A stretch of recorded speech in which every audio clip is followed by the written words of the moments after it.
Good afternoon. This is Jesse Jackson Jr., and I hope you had a wonderful day because I'm happy to be here with you. Thank you for welcoming me on the West Coast, and I welcome each and every one of you to the Monday afternoon drive time. I'll be with you for the next 4 days. We'll be covering the news. We'll be covering critical events that confront our community. And I want to say at the outset that I'm so grateful that Tavis Smiley has offered me the opportunity to share with the West Coast some insights on what's taking place in our country and going on around the world. With that said, what's taking place in the news at this hour? President-elect Donald Trump has rewarded the historic percentage of black men who voted for him by not including any of them among his choices for top presidential advisors. After making a flurry of nominations over the past week, punctuated by the candidates' concerning collision of white supremacy and inexperience for their chosen positions, the black people, particularly the black men, who were open and proud in their support of Trump's candidacy, sharing rhetoric about how Trump's election would be better for the black U.S. population, they are now apparently excluded from the top levels of Trump's concepts of a plan to purportedly make America great again that includes the black community. We're going to talk about that today. Among other stories, Matt Gaetz has been nominated by President Donald Trump to be the next Attorney General of the United States, promising unprecedented retribution amongst those who did not support the president and whose general disposition and ethics before the Congress of the United States include, well, we're waiting to hear what they include. But Congress has completed a report that includes the possibility of drug use as well as sex trafficking, and there is a movement within the Republicans in Congress to keep that report, that Ethics Committee report, from ever becoming public. Now, Matt Gaetz resigned from Congress after he convinced Donald Trump that he should be appointed to the Attorney General of the United States, and resignations usually suggest that Ethics Committee reports no longer will be released. But when I resigned from Congress, my Ethics Committee report was released. They found apparently no wrongdoing. They believe they found probable cause, but they released the report on me anyway. So I sit here today saying that the report should be released. We're going to touch upon that also with Professor Hassan Jeffries when he joins me later in the program. Also, the unprecedented access that Elon Musk now has before this administration matters to who we are as a people. This is the first time that the richest man in the history of the world now has access to the most powerful man in the history of the world, who shows little concern or regard for the people themselves. We're also going to talk about 9 GOP senators who could derail Trump's cabinet appointments, but everything suggests they're going to go along to get along and bow before President Donald Trump.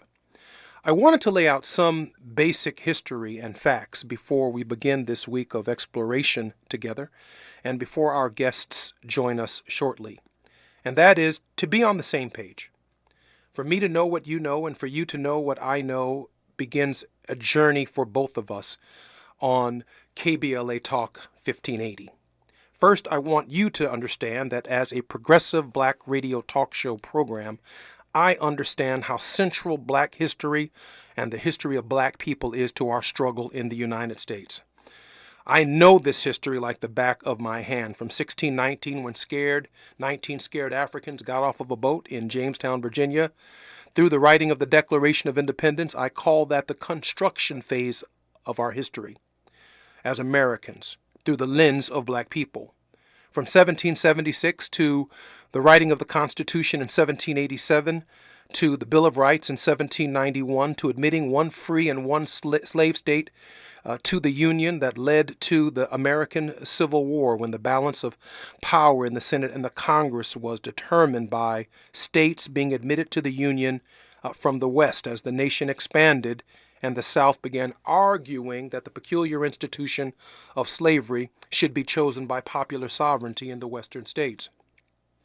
I remember and understand the history very well of how 11 and ultimately 13 states left the Union and started the American Civil War, and its culmination in the 13th, 14th, and 15th Amendment that laid the foundation for first Reconstruction between 1865 and the Tilden-Hayes Compromise of 1876-1877, and Plessy versus Ferguson in 1896.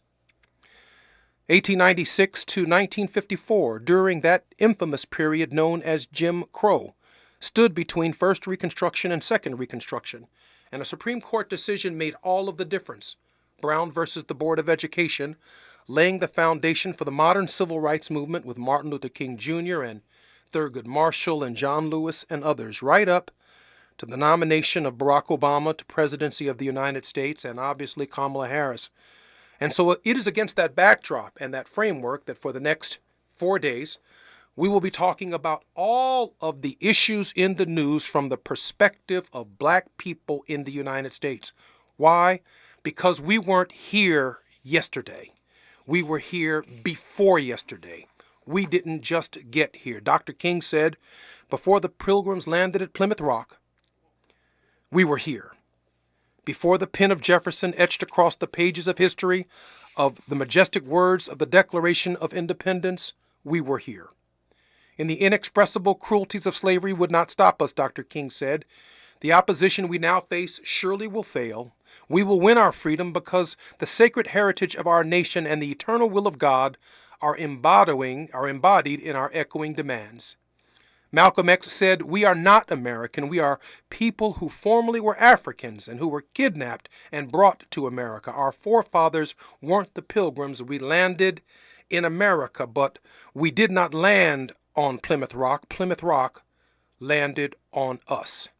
We bring a unique perspective to this conversation about the destiny of the United States, what the election of Donald Trump represents, the future of a slave-holding Democratic Party, which most recently nominated Kamala Harris to be the President of the United States, but then did not vote for her at the same levels that they voted for other Democratic nominees in the past. We have a perspective on immigration. We have a perspective on education. We have a perspective on health care. We have a perspective on housing. Black people and our history, because we predate the Declaration of Independence and the Constitution of the United States, we know what's coming down the pike before white folk know what's coming down the pike and before anybody else knows what's coming down the pike. I'm Jesse Jackson Jr. I'm guest hosting on KBLA Talk 1580. I'm so grateful to be in Los Angeles. And when we come back forward, we look forward to talking to you shortly. Short, one standing tall. Subscribe to her with a smile on her face. If you love and stay right on the case, the heat is on and the bomb just won't leave us alone. She's the real deal in real time. You're listening to Areva Martin in real time on KBLA Talk 1580.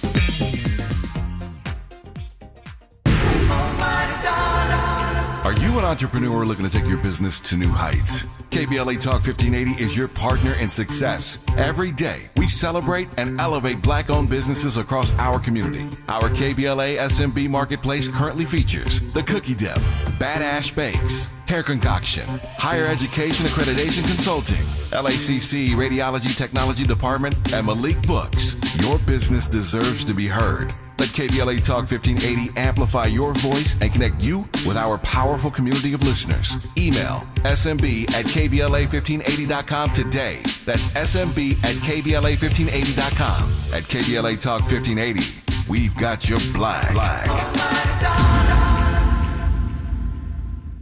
You can do it all by yourself, baby girl. What's your name? Let me talk to you. Let me buy you a drink. Spilled your drink? Quick, the quicker picker-upper. Bounty picks up spills quicker. And each sheet is 2 times more absorbent, so you can use less than the leading ordinary brand. So you can get back to your night. Bounty, the quicker picker-upper. It's been said that when someone you love has Parkinson's, you have Parkinson's. The Parkinson's Foundation knows that the disease doesn't just affect the diagnosed. It affects everyone who supports and helps care for them. If you have questions, the Parkinson's Foundation has answers. We can help you understand the disease, and give you tips for living a better life. Find your answers at parkinson.org or call 1-800-473-4636. The Parkinson's Foundation. Better lives together. The most wanted beauty gifts of the season just dropped at Ulta Beauty. From exclusive kits by Sol de Janeiro, MAC, and e.l.f. to the cult favorite Hourglass holiday palettes. And let's not forget the stunning Dyson Airwrap in Strawberry Bronze. These limited editions won't last long, so don't miss out. While you're there, why not grab yourself something special too? I mean, 'tis the season, right? Get all the best gifts all at Ulta Beauty. Head in store today. This holiday season, Capital One reminds you to give yourself the gift of 1.5% cash back with the Capital One Quicksilver Card. Can I earn 1.5% cash back on birds? Birds? What if you sent your true love 2 turtle doves plus a partridge in a pear tree? Sure, but why would anyone want that? The song was very convincing. Earn 1.5% cash back on all your holiday purchases with the Capital One Quicksilver Card. What's in your wallet? Terms apply. See CapitalOne.com for details. The way we spend our time defines who we are. You're listening to Areva Martin in real time on KBLA Talk 1580.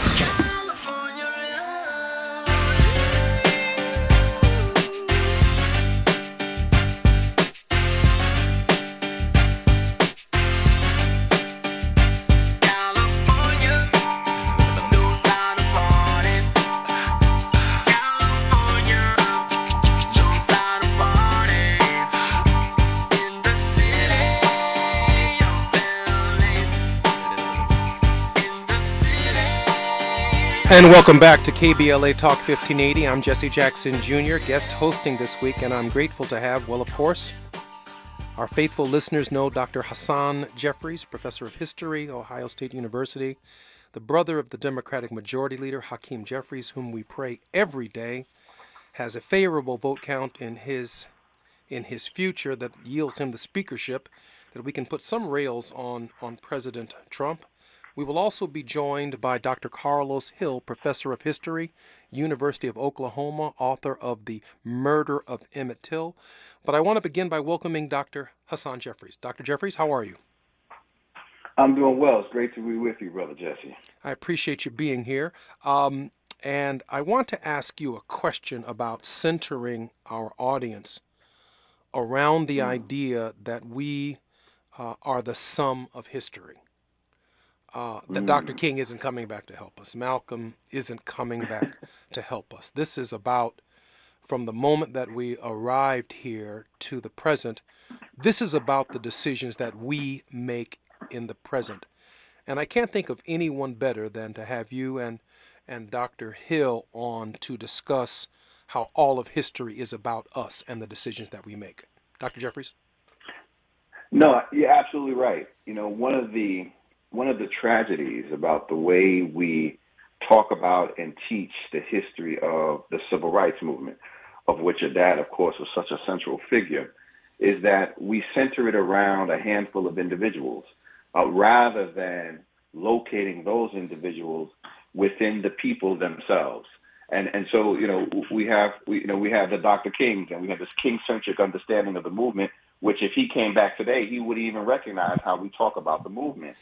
But we set this up so that we have us looking and hoping for a movement messiah, as though King parachuted in or some others parachuted in and just led us, led us to glory, rather than looking at the way ordinary, individual, everyday folk came together, worked together, in contact, of course, and in communication and in partnership and collaboration with grassroots organizers and civil rights organizations. But it was the people who led the charge. You know, as Mahatma Gandhi said, right, there go my people, I must catch up with them. We are the ones who are going to deliver ourselves, and we are the ones in this moment in time who are going to have to lead the charge. We have our people who are the spokespersons, who are the experts, who are policy experts, who know the law, and we're going to have to be in partnership, but it's going to be folk on the ground. It always has been folk on the ground. As you were talking about coming into the hour, from 1619 to and through the present, who have led us in this struggle, and it will continue to be that going forward. Is there any concern, and one of the ways we quantify our community's understanding of history is oftentimes tied to the dialogue and the debate, and quite frankly, it's quantified through our votes. We are part of a party that was founded in 1793, a slaveholding party by Thomas Jefferson that became a states' rights party of Andrew Jackson by 1828. And after our victories from Brown versus the Board of Education and the Civil Rights Movement that led to the Voting Rights Act of 65, the Civil Rights Act of 64, public accommodations legislation in 66 and 67 and 68, we find ourselves as African Americans kind of trapped in a political dynamic where we are now leading the party of Thomas Jefferson, the party of Jefferson Davis, the party of Stonewall Jackson, and now we're saying, hey, we're also Jesse Jackson and Al Sharpton and William Barber and Hakeem Jeffries and Kamala Harris. Tell us about the strange bedfellows, if you might, and then I'd like to turn to Dr. Hill. Yeah, no, absolutely. I mean, one of the things we have to understand, and you see this, I probably shouldn't spend as much time online and social media as I do, but you spend any amount of time on social media talking history of political parties and political realignment, and then you hear this, the Democrats are the party of slavery. Yeah, they were. The Democrats were the party of the Klan and the Dixiecrats. Yeah, they were. But they're also the party that accepted and embraced the Voting Rights Act. They're also the party that accepted and embraced, as you mentioned, the 1964 Civil Rights Act, at least those who were outside of the South. And as a result of a willingness to see that there needs to be a better option rather than wholesale disenfranchisement, those who fully and firmly embraced white supremacy from the Confederacy, from Jefferson to the Confederacy up until the 1960s, guess what do? They leave the Democratic Party, right? Solely because it was becoming a party that was opening up. Now, if we look at the last 60 years, that opening up has been in fits and starts. That opening up has been through struggle, whether we're talking about your father trying to get a seat at the table and nomination for the Democratic Party, through Obama, through the presidential campaign. It's not pretty. It's not a straight line. It has these sort of moments where we feel like we're getting ahead and moments where we're being pulled back. But we live in this two-party system, and nobody knows us better than you. And right now, our options are limited. Do we want to go with the party that had this long history of white supremacy, which is also just a fundamental belief that undergirds American society? It's intertwined in our DNA as capitalism. Do we want to deal with a party that has a history that wrestled with it and at least formally rejected it? Or do we want to deal with the party that is embracing white supremacy now? So that does put us in a bind. We are, in fact, just as so many Democratic members of Congress have been the conscience of the Congress. We are the conscience, our people are the conscience of the party. And in this two-party system, we have to understand what that means, when we're able to leverage it, what kind of partnerships we have to do. But, again, in this two-party system, you got to weigh your options, and you got to take the best option that you have on the table. And to me, that best option is the Democratic Party, because at least they're willing to listen. And we're able to move into positions of party. We're able to nominate an African-American woman, an African-American man to be president and vice president of the United States. So I can work with that. I can't work with the other. Dr. Hill, welcome to the show. Dr. Hill is the professor of history at the University of Oklahoma and the author of The Murder of Emmett Till. By the way, Dr. Hill, I knew Mamie Till Mobley. She used to come to Push on Saturday mornings in Chicago and listen to my father's Saturday morning program. Welcome to KBLA Talk 1580. Thank you for sharing that, and thank you for having me. Dr. Hill, I have a question for you. In this election, and again, I began with certain news stories, but just as Dr. Jeffries said, we find ourselves in this strange political alliance with a party that's willing to listen to us versus a party that, at least since 1935, 1936, as those white supremacists, Democrats, began moving out of the Democratic Party, the Jesse Helmses, the Strom Thurmans began identifying with the Republican Party, and certainly Brown versus the Board of Education was a real turning point. I remind people often that Martin Luther King Jr.'s daddy, Daddy King, was a Republican. out of loyalty to Lincoln. And I'm going somewhere with this because we're going to watch Matt Gaetz become possibly the next Attorney General of the United States. He has to go through this Democrat-Republican confirmation process. All of the appointments do. And there is some concerns that when we listen to the barbershop talk, that these black men who did vote, not necessarily in the greatest of numbers, but sufficient enough numbers to raise concerns about the future of that coalition. I'm hoping, Dr. Hill, you could offer some insights to us on your thinking about what's next. Well, thank you for that question. For the black men who would have voted for Trump and hoped that somehow they would see a seat at the table, I think they are either, at worst, they were misguided. At worst they're duped, but at best they were just misguided.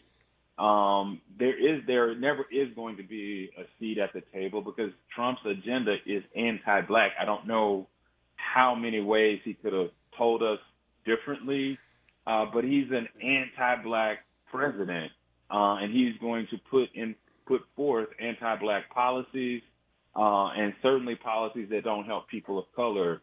And so for black people who voted for him, looking to him to solve issues in the black community, not specifically for America, but in the black community, they're going to be sadly mistaken. But I would argue that black people have never, whether we were in the Democratic Party in the main or the Republican Party, could never rely on either party at any point to deliver anything for the community.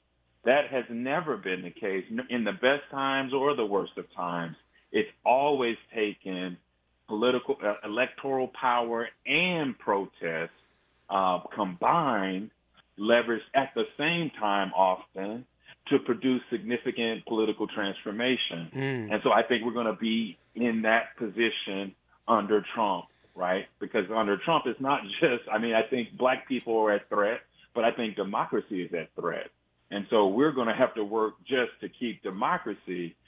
But in our experience, our people's experience, we have been the most progressive in fighting for democracy. So this isn't even anything new. And so I think people power is where our power has always has been. And I think in this moment is where we're strongest. And the George Floyd protests of 2020 would prove that, right? That we took to the streets and we created not just a national dialogue, but an international dialogue about anti-black policing. I think we're going to be in similar position in 2025 going forward once Trump takes office. Dr. Hill, are we looking at the end of Second Reconstruction? Well, some would say we never had a second Reconstruction in the sense that before it could really be fully realized, it's being taken away. And so I would say that what I am most focused on is not trying to talk about whether we are ending a second Reconstruction, where we're in a second Reconstruction, but really look at where we are right now, which is we have someone in office who's told us they want to rule, not lead, right? That is very clearly not only anti-American, anti-democratic. And not only does he want to install people who are inexperienced in positions of power, he wants to do it without a confirmation process. Again, anti-democratic.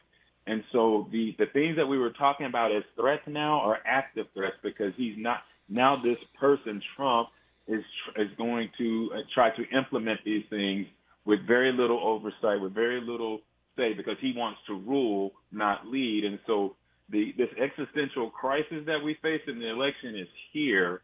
And so it's going to take more than just voting now. I think we're going to have to really make our voices heard if we want to stop some of the overreaches that are going to happen if we don't do something. When we come forward, Dr. Jeffries, I do want you to answer the question and give some thought when we come forward about whether or not we're looking at the end of Second Reconstruction, and with Project 2025, whether or not we're looking at a second Jim Crow. We'll be right back. Making machines, serving fiends. I've been in the game for 10 years making rap tunes. Ever since Honeys was wearing Sassoon, now it's 95 and they clock me and watch me diamond shining, looking like a Rob Liberace. It's all good from Diego to the Bay. Your city is the bomb if your city making pay. Throw up a finger if you feel the same way. Straight putting it down for California, yeah.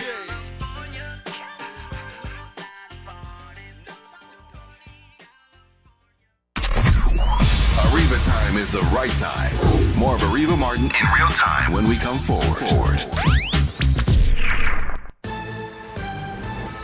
I'm Amber Payton with 4 things you should know from BIN News. President-elect Trump says a free press is key to making America great again. In a Fox News interview, he expressed an obligation to work with the media after meeting MSNBC's Morning Joe host for the first time in 7 years. Ohio Governor Mike DeWine condemned a neo-Nazi march in Columbus where masked members carried Nazi flags and spread hate speech against people of color and Jews. He stated, quote, "We will not tolerate hate in Ohio," end quote. House Minority Leader Hakeem Jeffries says Democrats must address why their message missed working-class voters, citing economic hardships and Vice President Harris's loss to President-elect Trump. And former Michigan State University President Clifton Wharton Jr. has died at the age of 98. Wharton was the first black president of a major U.S. public research university when he became MSU president in 1970, a position he held until 1978. Get BIN News on demand 24/7 at BINnews.com. Your drive in West LA's 405 South from West LA to Seal Beach is over 2.5 hours, including a strong 15 to 20-minute backup from Wilshire Boulevard. The 405 South of the 10 has an accident on the right shoulder. Back in Long Beach, on the 405 South off-ramp to Lakewood Boulevard, brush fire remains on the right shoulder with slowing coming from Atlantic Avenue. On the 405 South from Mission Hills 118 through the Sepulveda Pass into West LA's 10, over 30 minutes of a backup runs heavy, and also continue to watch for delays in Mission Viejo as a 2-car collision remains blocking the right shoulder at the 5 North before El Toro Road. Hi, I'm Kyle at Blindster.com. Blindster is a family-run business that began in 2010, and we've sold millions of custom blinds, shades, and shutters and received over 100,000 five-star reviews. Don't hire an expensive pro. Do it yourself and save big at Blindster.com. This is the KBLA Sports Minute with Ray Richardson. Interesting game tonight at the Intuit Dome in Inglewood. Golden State is in town to play the Clippers. The NBA's top 2 all-time three-point shooters will be on the court tonight. Golden State Steph Curry and the Clippers James Harden. Harden dropped 2 threes last night to move into second place on the all-time list for three-pointers behind Curry. Both players are in their 16th season. Curry has the NBA's three-point record with 3,782. Harden has 2,975. At the moment, Harden is 807 behind Curry. Even if Curry retires after this season and he's showing no signs of slowing down, Harden would need to play at least 3 more years to catch Curry. At age 35, 3 more years from Harden seems unlikely. It might be a while before we see another prolific shooter like Curry, and it's possible we never will. If you're going to the game tonight, enjoy the moment, especially if Curry and Harden get into a rhythm. No debates, no speculation, just the info you need. That's your KBLA Sports Minute. I'm Ray Richardson on KBLA Talk 1580. Yeah, y'all, come on. Here come the drums. At KBLA Talk 1580, we fight the power every day. Yeah, gotta give us what we want. Gotta give us what we need. Hey. I listen to KBLA and I love the commercials. I know what the commercials mean. I also, if I'm looking and trying to figure something out, I need something to talk to me that might hit me. And it happens on TV because, you know, every time they show a sporting event, they got the pharmaceutical companies back to back to back telling people how to fix the sickness on the same stuff that they sell them. So we get it. Yep, we get it too, Chuck D.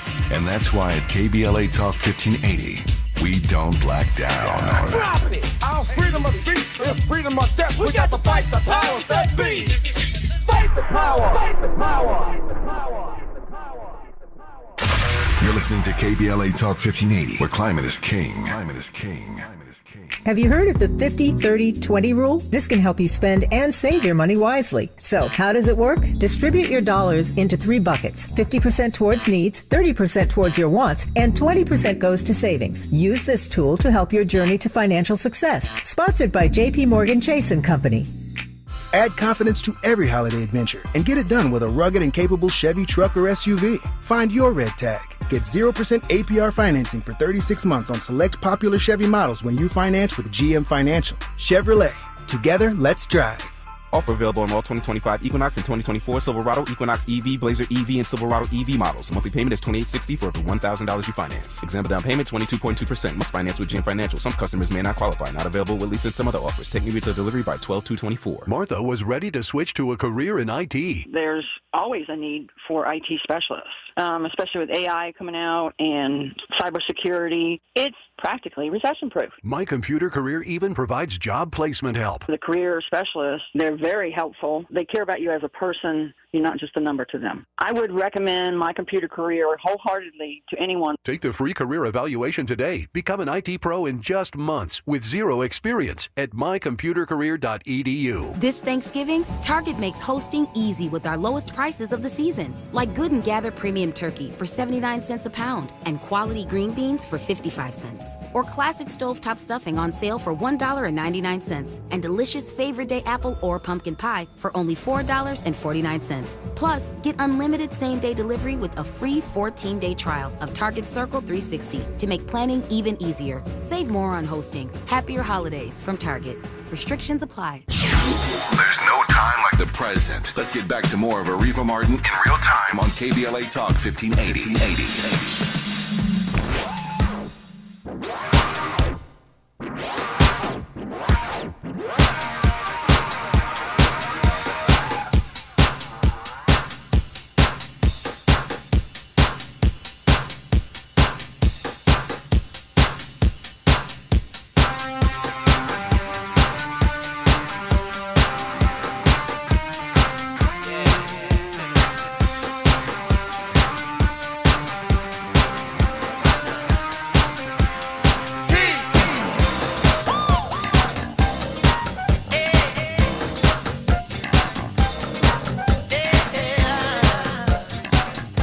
You're listening to KBLA Talk 1580. This is Jesse Jackson Jr. joining you on the West Coast as the guest host.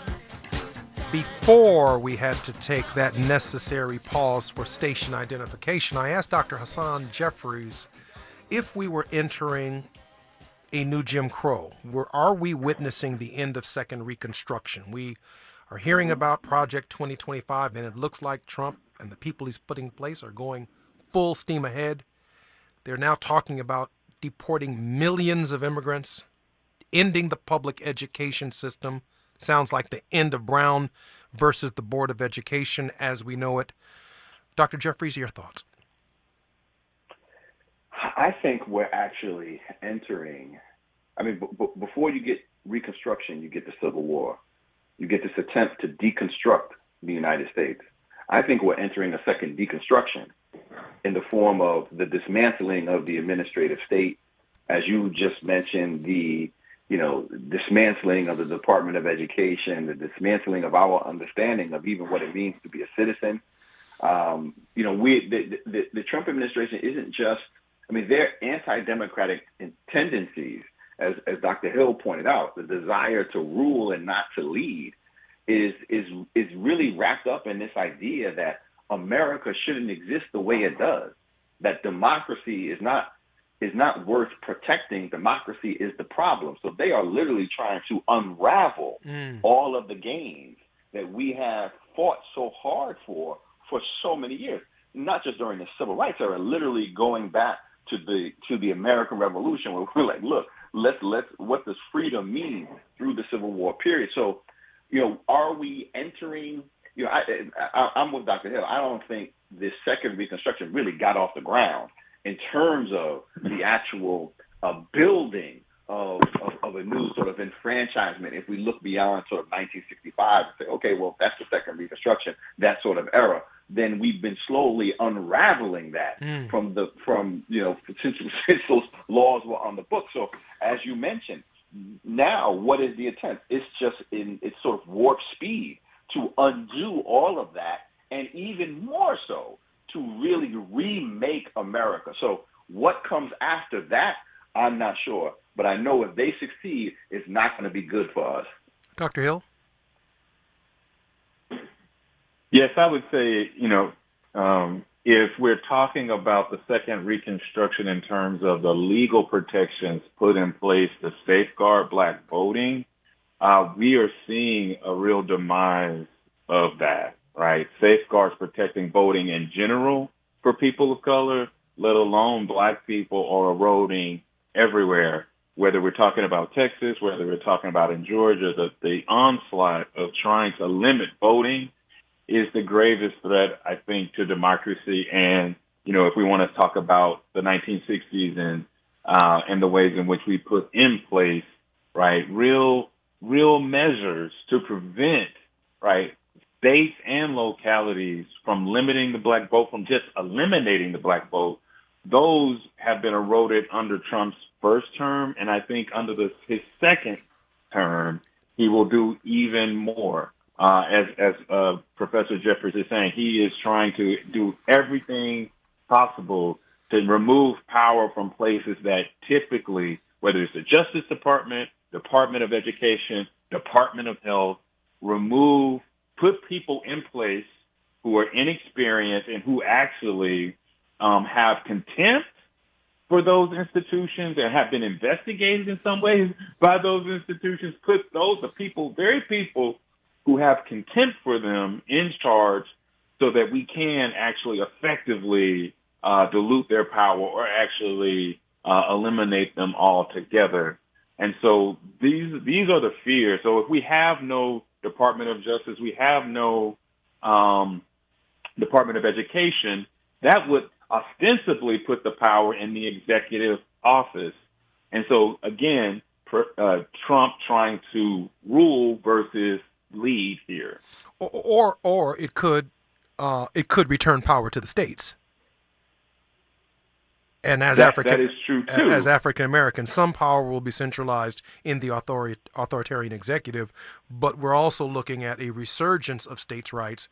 And the first salvo in that particular battle, if you will, was the overturning of Roe v. Wade and now turning women's basic human rights, including their health care, over to the states. Dr. Jeffries? I would actually add. I would Dr. actually Hill? push that back. I think you're absolutely right. This is Hassan Jeffries. I think you're absolutely right. This is partly dismantling the federal administrative state. It is unraveling, as Dr. Hill pointed out, these laws around political protections, voter protections, political participation. It is, as you point out, returning these power and authority to the states.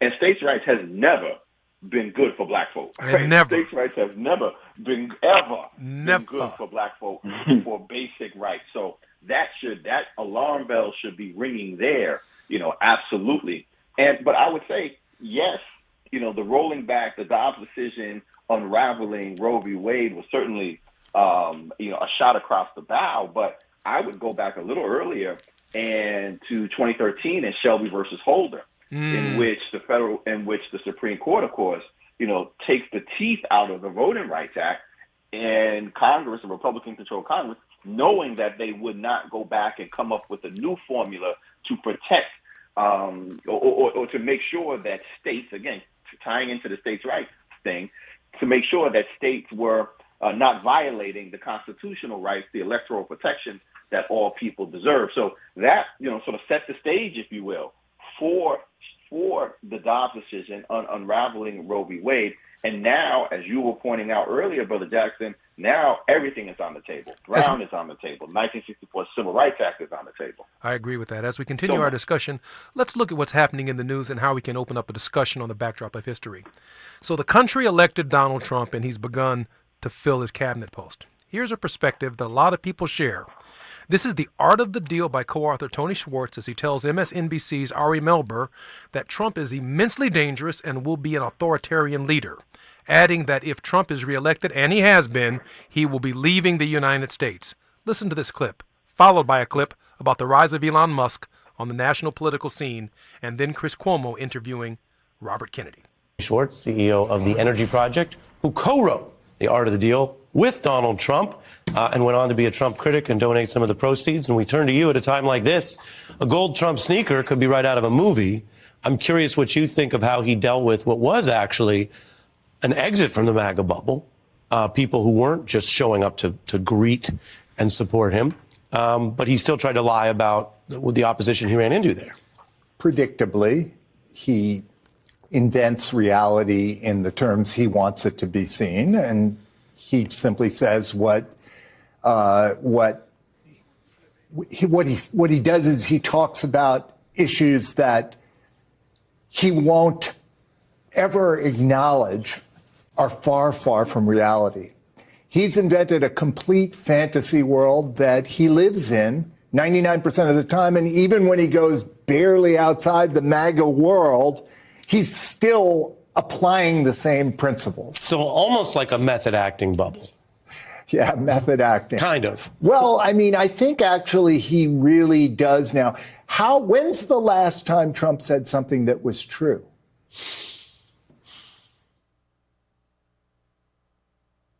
Elon Musk, the billionaire new best friend of Donald Trump, has been such a constant presence with the president-elect in recent days that Trump joked about it at Mar-a-Lago. I can't get him out of here. He just likes this place. When Musk flew to Washington with Trump this week on Trump's private plane and attended a meeting with House Republicans, Trump joked, "I can't get rid of him." He also has more proximity to President-elect Trump right now than Trump's running mate, J.D. Vance. Musk, who's been tapped by Trump to co-lead a new Department of Government Efficiency, has, according to sources who spoke to CNN's Caitlin Collins, been omnipresent with Trump at Mar-a-Lago since the election, exerting enormous influence over the president-elect, dining with Trump, hanging out at the golf course with the Trump family. When the Trumps were posing for family photos like this one the day after the election, the president-elect encouraged Musk and his young best people. When he promised that the first time and then admitted to you, he did exactly what he said he wouldn't, Bobby, which is just listen to the swamp and do what he was told by the people who curry favor for the elites. Well, you know, I don't agree with Donald Trump on a lot of issues. President Trump has agreed to make the spear tip of his administration ending the chronic disease epidemic, make America healthy again, make our children healthy again. We have a healthcare system that is completely broken, and he intends to fix it. And the fact that he has appointed me to his transition team and asked me to help pick the 14,000 people who are going to make up the government the next time around, I think gives credence to his genuine commitment to these issues. We'll continue our dialogue on KBLA Talk 1580 when we come forward. She's the real deal in real time. You're listening to Areva Martin in real time on KBLA Talk 1580. Are you ready to level up your education? Free and easy access to the internet and Wi-Fi gives you the tools you need to excel in your studies. Stay connected with teachers, collaborate on group projects, and access valuable online resources to graduate with confidence. From research and online classes to staying ahead in your academic journey, the internet is your key to success. Find your connection at libraries, parks, and community centers. To learn more about how LA County is connecting our communities, visit lacountyandU.com. That's lacountyandU.com. If you're an adult in need of accredited high school diploma, the Los Angeles Public Library can help. You can earn one for free in as few as 5 months online with 24/7 access. You also get a personal academic coach plus special training focused on 9 in-demand industries, as well as a resume and cover letter to advance your career. Visit the website at lapl.org/diploma. That's lapl.org/diploma. November is Youth Hope Month, shining a light on young people facing homelessness. Yearly 4.2 million experience homelessness in the U.S. Sanctuary of Hope is here to help. Join us for 2 empowering events. The SOH Freedom Summer Community Report Back on Thursday, November 21st, 6 p.m., and Interfaith Candlelight Vigil, November 25th, 6 p.m. Both events will be at the Sanctuary of Hope, 4003 West Adams Boulevard, Los Angeles. We honor the courage of transition-aged youth empowered by lessons of civil rights and justice. Hold a candlelight vigil that shines a light on the urgent issue of youth homelessness, uniting our commitment to a brighter future for all. That's the SOH Freedom Summer Community Report Back on Thursday, November 21st, 6 p.m., and Interfaith Candlelight Vigil, November 25th, 6 p.m. More info? Visit thesoh.org. That's thesoh.org. Moments like making my kids my famous meatballs mean a lot to me. But after being diagnosed with metastatic breast cancer, or MBC, which is breast cancer that has spread to other parts of the body, they mean even more. I take Ibrance, palbociclib. Ibrance 125 milligram tablets with an aromatase inhibitor is for adults with HR-positive, HER2-negative MBC as the first hormonal-based therapy. Ask your doctor about Ibrance and visit Ibrance.com. Ibrance may cause low white blood cell counts that may lead to serious infections. Ibrance may cause severe inflammation of the lungs. Both of these can lead to death. Tell your doctor right away if you have new or worsening symptoms, including trouble breathing, shortness of breath, cough, or chest pain. Before taking Ibrance, tell your doctor if you have fever, chills, or other signs of infection, liver or kidney problems, are or plan to become pregnant, or are breastfeeding. Common side effects include low red blood cell and low platelet counts, infections, tiredness, nausea, sore mouth, abnormalities in liver blood tests, diarrhea, hair thinning or loss, vomiting, rash, and loss of appetite. The way we spend our time defines who we are. You're listening to Areva Martin in real time on KBLA Talk 1580.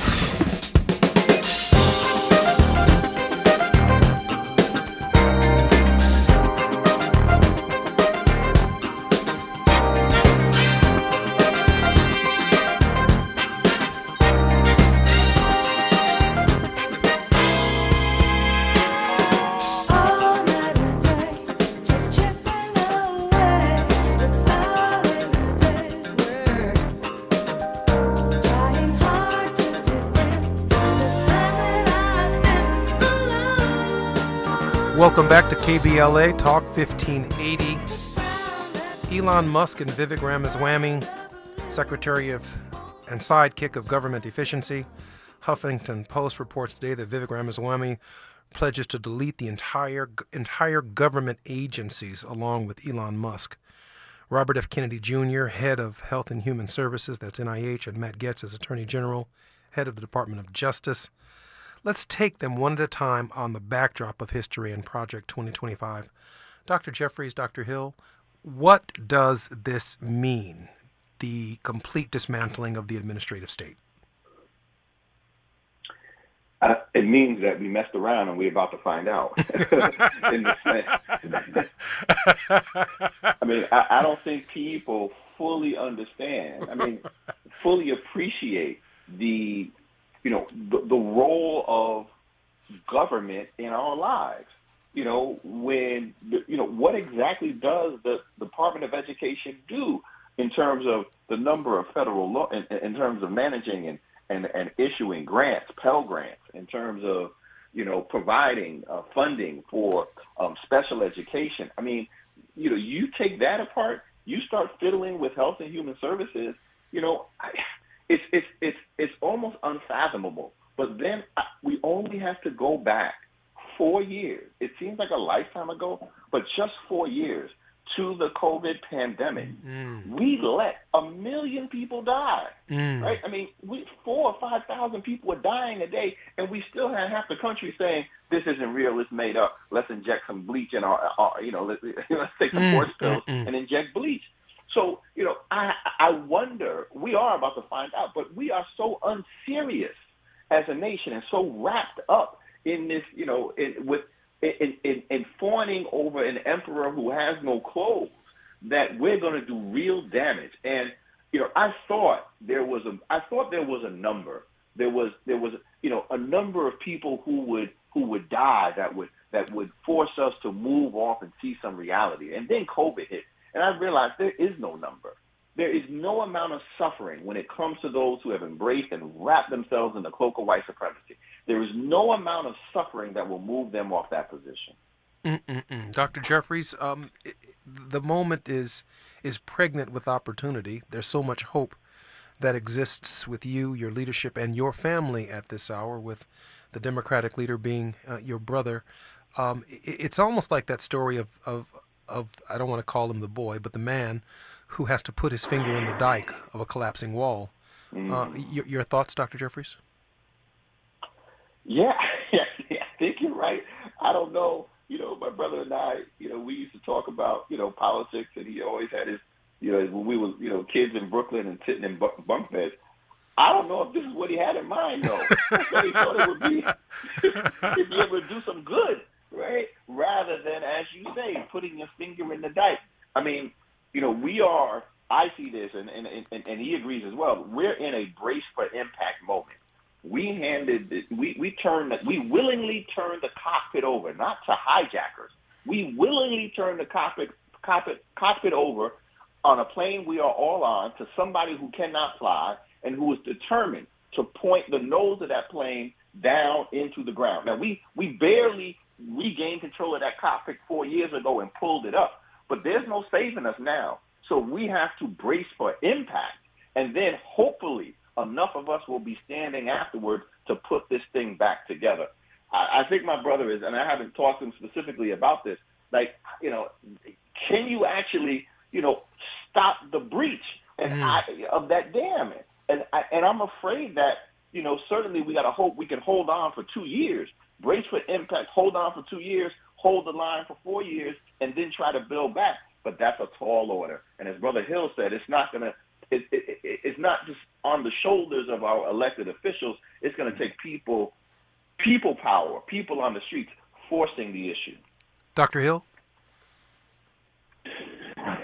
Yes, I don't think under Donald Trump giving the people, he is putting in power and empowering like Elon Musk, that we can just focus on bracing for the impact. I think we have to, because we don't know what's coming at us. But I really think that in order to preserve democracy, we're going to really have to advance democracy. We're going to really have to put forth progressive ideas for how do we expand the electorate? How do we safeguard democracy under a president who wants to truly rule and not lead? So I don't think it's good enough for us to brace for the impact. We got to do that. We don't know what's coming, but we also have to work really hard to advance democracy in order to save it under Donald Trump. I saw something when I was campaigning for Sister Harris. I campaigned for her in 6 states, and I was driving across the Pennsylvania Turnpike, which I've done at nearly 60 years old, dozens, if not hundreds of times. My truck broke down, and I had to pull off in Lebanon, Pennsylvania, Lebanon and Lancaster, somewhere between Harrisburg and Gettysburg. And I saw the other America. I saw the America that the Founding Fathers did not include when they said white male landowners need vote. And I'm not so are the only people who could vote, and women could not vote on September 17th, 1787. And if you think about the history in an interesting way, just about every amendment to the Constitution, from the 13th, 14th, and 15th Amendments, which overcome states' rights with human rights, to the struggle for the right to vote for women with the 19th Amendment, and then the struggle for 18-year-olds who were fighting and losing their lives in that class in Vietnam for the 26th Amendment. I mean, black people are responsible for democracy. The American Democratic Project comes out of the Negro experience for inclusion, and that includes voting. Not all white folks could vote at the beginning of this republic. And when I pulled over and my truck stopped in Lebanon, and I didn't see any Kamala Harris signs, I didn't see any Walsh signs, I just saw a sea of Trump. Now, we spent a lot of time in Pittsburgh and Philadelphia, where our community is, but I just didn't see us in those other areas. We're going to have to look at the Democratic coalition, I think, fundamentally different, Brother Hill. Yes, I think we have to look at the coalition, but I also think we have to really think about agenda and what gets centered in the party. We can be a part of the party, but if our agenda isn't centered, if our agenda isn't even on the table, what does it matter anyway? And I think my point that I was trying to make is we've been strongest in the Democratic Party when we've leveraged our presence as well as our mass participation, right? Bringing in people power to really demonstrate our power electorally. That's where I think our power has been most greatly felt. And I think that's what we're going to have to do under the really, really anti-democratic regime of Donald Trump. My guests in other words, I'm sorry, go ahead. Go ahead, please. No, I would just say finally we're going to have to pull together truly to preserve our democracy. My guests in the first hour have been Dr. Hassan Jeffries, professor of history at Ohio State University, the brother of Democratic Majority Leader Hakeem Jeffries, and Dr. Carlos Hill, professor of history, University of Oklahoma, and author of the murder of Emmett Till. In this next hour, Anthony Collier, graduate from the University of Texas School of Law, where he served as student body president and now works very closely with Mark Morial at the Urban League, will be joining us. When we come forward on KBLA Talk 1580, I want to thank our two guests for being here. I believe Dr. Jeffries is going to still be with us when we come forward.